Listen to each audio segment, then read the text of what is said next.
Diyanet İşleri Başkanımız Cuma hutbesinde e, olması gerekenleri söylemiş. Diyanet İşleri Başkanımız Cuma hutbesinde e, olması gerekenleri söylemiş.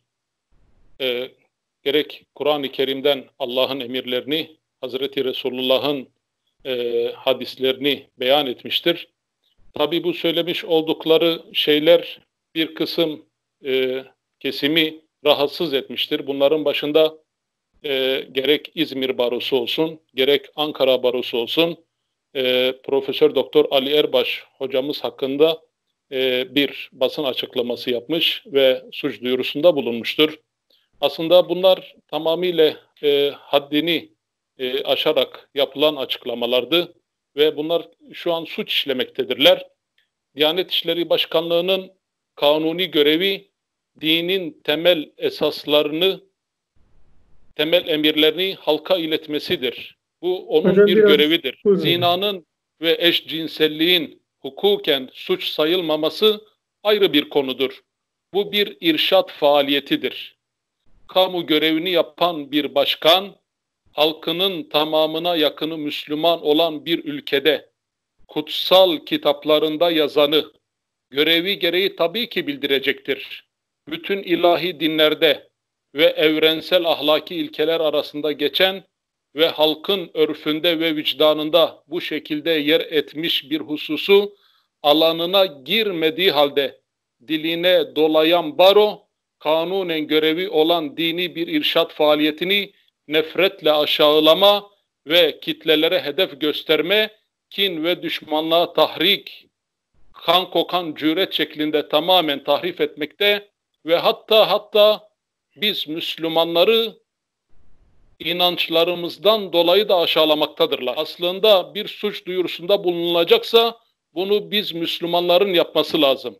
Ne diyorlardı basın açıklamalarında?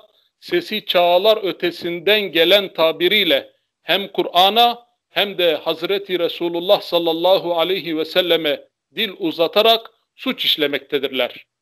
Bununla da yetinmemekle birlikte İslam dünyasında hiç olmayan cadı diye kadın yakma hadisesini İslam'a yaymaya çalışmaktadırlar. Değer tanımayan ve ironik bir şekilde Engizisyon tarzı tahriki esas kendisi yapan Ankara Barosu utanç verici bir açıklama yapmış ve toplum vicdanını yaralamıştır. Bizler isterdik ki bugün Sayın Diyanet İşleri Başkanımıza yapılan bu tahkir, bu suç duyurusunda tüm STK'lar Allah razı olsun birçoğu dün akşamdan bu yana gerek sosyal medyada olsun, gerek farklı mecralarda olsun tüm desteklerini gösterdiler. Bugün Müslümanların bir olma zamanıdır. Bir olma günüdür. Aslında karşı cenahın yapmış olduğu Ali Erbaş'ı suçlama değil. Onlar İslam'ı kötülemektedirler. Yapmış oldukları tek şey budur. Bizler biliyoruz ki bu bir hak ve batıl savaşıdır ve Hazreti Adem'den kıyamete kadar devam edecek olan bu davada bizler hakkın yanında olmamız gerekir. Cümle alem biliyor ki onların derdi Ali Erbaş hocamız değildir. Onların asıl derdi yıllardır içine sindiremedikleri İslam dini ileyledir.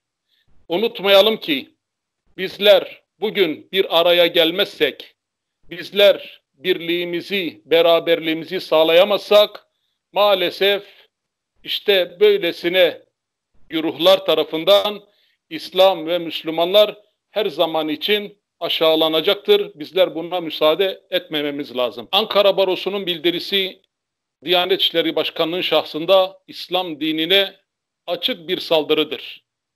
Baro dini değerleri aşağılamış, kamu görevlisine hakaret, halkı kin ve düşmanlığa tahrik etmiştir. Açıkça kendileri açık bir suç işlemişlerdir. Bildiriye imza atan herkes bu konuda yargılanmalıdır. Bizler bu Ankara Barosu'nun yapmış olduğu suç duyurusunu kabul etmiyoruz. Bizler de onlara karşılık bir suç duyurusunda bulunmak istiyoruz. Hedef İslam'dır, hedef Kur'an'dır, hedef Hazreti Muhammed sallallahu aleyhi ve sellem'dir. Baroların yaptığı bu meydan okumaya karşı bizler birlik olup ses çıkarmazsak yarın dinimize el uzatmaya cüret edeceklerdir. Son olarak İslam eşcinselliği lanetliyor dediği için hakkında dava açılan Diyanet İşleri Başkanımızın yanındayız ve eşcinselliği de lanetliyoruz.